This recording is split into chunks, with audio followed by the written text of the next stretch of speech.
When France and Iraq step onto the pitch for this 2026 World Cup clash, most fans only expect a standard match between a football superpower and a passionate underdog. You have France, a star-studded squad operating with high-tech tactical precision and pure elegance. On the other side, you have Iraq, the Lions of Mesopotamia, playing with an unbreakable team spirit and raw physical grit that can stun any giant. But if you look past the stadium floodlights, this game is a massive historical jaw-dropper. This isn't just about football. This is a direct collision between Iraq, the nation that literally invented the world's very first written laws, and France, the country that tore down the old world to rewrite modern law through a bloody revolution.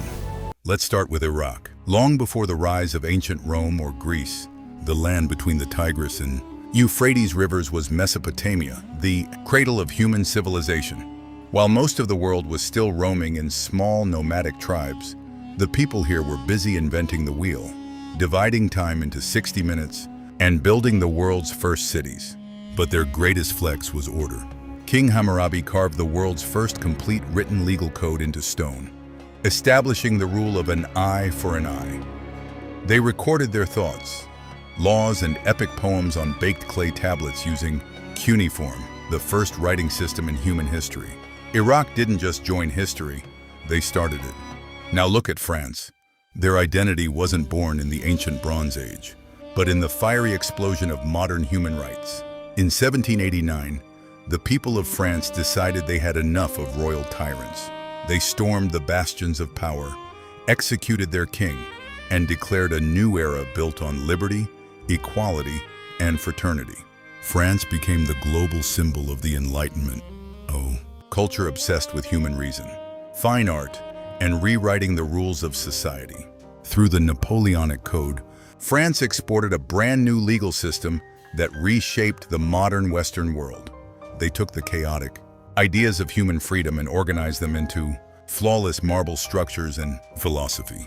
This leaves us with a brilliant cultural contrast in how these two nations carved their greatness.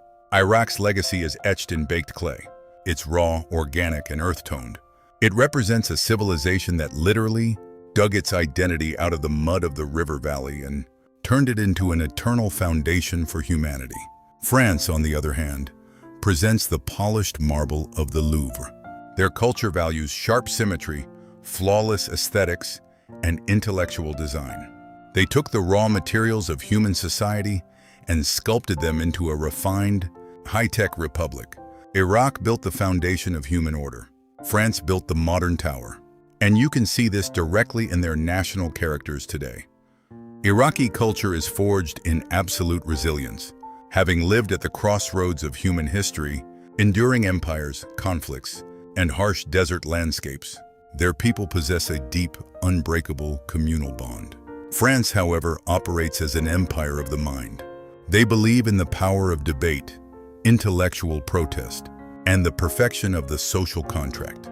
They don't just protect their culture, they debate it constantly, striving for a systemic perfection that matches the precision of their architecture.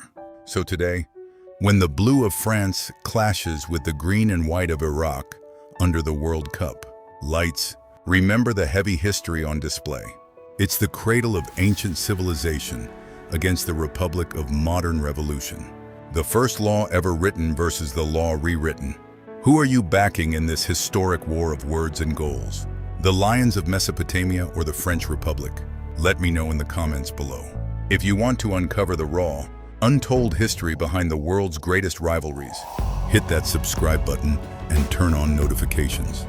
This is Historia Prime, and the pitch never forgets.